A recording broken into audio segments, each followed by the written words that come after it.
Assalamualaikum warahmatullahi wabarakatuh. Ketemu lagi dengan saya Pray di channel Jejak Orang Malam.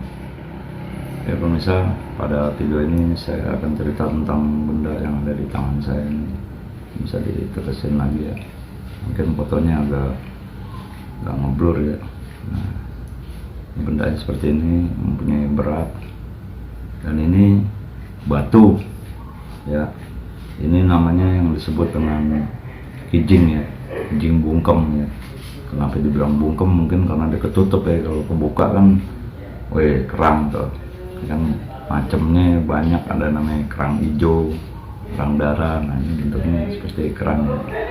Nah, dia tertutup maka disebut dengan kijing bungkem. Benda yang saya pegang ini terbuat dari bahan batu ya, batu alam gitu. Ini karena permintaan dari teman saya, bang coba membuat konten tentang kijing gitu. Mungkin ada pemirsa yang penasaran atau bertanya-tanya, ini sebenarnya benda ini fosil ya, jadi disebutnya fosil karena dia membatu yang mengalami proses mungkin ribuan tahun ya, mengalami proses yang lama yang menjadi membatu. Nah, karena dia menyatu dengan alam, mungkin dipercaya mempunyai energi atau tuah tertentu pemirsa ya. Nah, biasanya kalau para empu atau disebut orang yang membuat suatu pusaka yang dibentuk menjadi suatu benda, itu umumnya dia mencarinya dari bahan besi atau kuningan.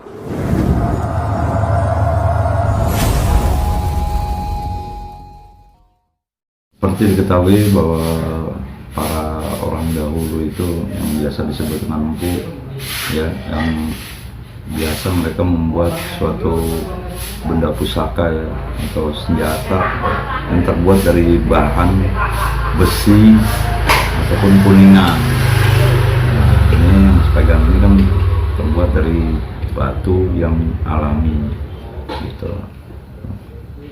Karena berkembangnya di zaman sekarang ini benda-benda seperti ini mungkin sudah ditinggalkan oleh beberapa orang atau banyak orang ya. Tapi bukan berarti sebagian orang yang masih meyakini karena tuahnya itu. Nah ini namanya kijing seperti ini ya. Ini mungkin terlihatnya agak ya, mungkin karena saya pakai kamera handphone nih, jadi terlihatnya hanya hitam aja. Memang dia warnanya hitam gitu. Benda yang disebut dengan fosil kijing bungkem ini biasanya ada berbagai macam versi. Ada versi dari batu alam yang ditemukan mungkin di gunung atau mungkin mana ya, karena yang sudah membatu atau disebut fosil.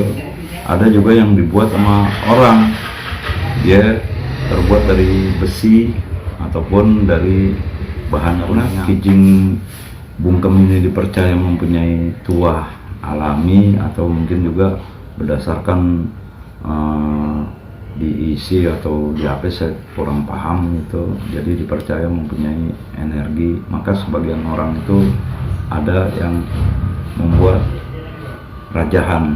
Nah, rajahan ini sifatnya biasanya itu hurufnya huruf Jawa. Nah, mungkin dipercaya mempunyai energi atau kekuatan tertentu. Bagaimana dengan manfaat daripada kijing bungkem ini?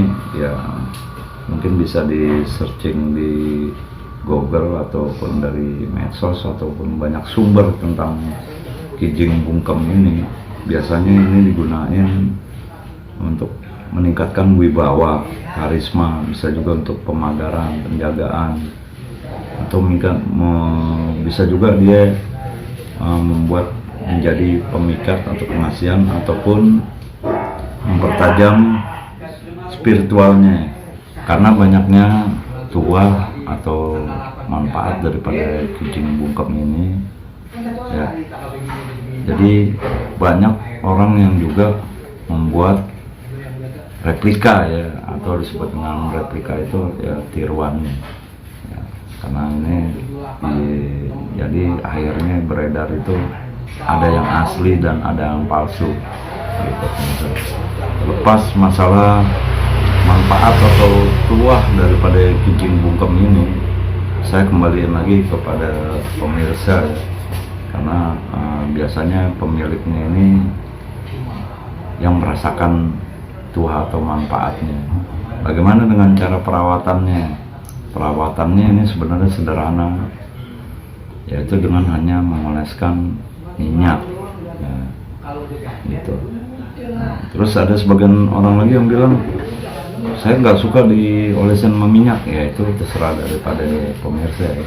Yang jelas karena bentuk daripada kijing bungkem ini yang ringkas kecil, jadi bisa dikantongin atau ditaruh di tas ya. Ada sebagian orang juga yang mencari kijing bungkem ini, dia naruh di rumahnya, karena mitos yang daripada kijing bungkem ini, apabila seorang itu menyimpan atau mengantongi membawa kijing bungkem ini, maka dipercaya orang tersebut diselimuti energi ya, energi dia. Jadi pada saat dia berbicara, dia meningkatkan aura pembicaraan, jadi menguasai. Atau dia berhadapan dengan musuh, dia berbicara, jadi musuhnya itu terbungkam. Itu cerita daripada mitosnya. Masalah kebenaran atau tidaknya, ini hanyalah cerita, yaitu tentang pusaka ataupun ageman ya, yang dijadiin kayak semacam jimat yang digunakan oleh orang-orang yang dahulu sampai sekarang, yang mana di zaman modern ini mungkin sudah banyak orang meninggalkannya gitu. Tetapi itu hanya sebagai wasilah atau sarana aja pemirsa ya. Semuanya itu kan ketentuan ya, artinya ketentuan itu kita jangan percaya dengan benda-benda yang sifatnya seperti ini. Jadi jadiin hanya sebagai wasilah aja gitu saya. Terima kasih sudah menyaksikan tayangan ini. Saya Elpray dari channel Jejak Orang Malam. Mohon pamit. Tetap sehat dan semangat. Assalamualaikum warahmatullahi wabarakatuh.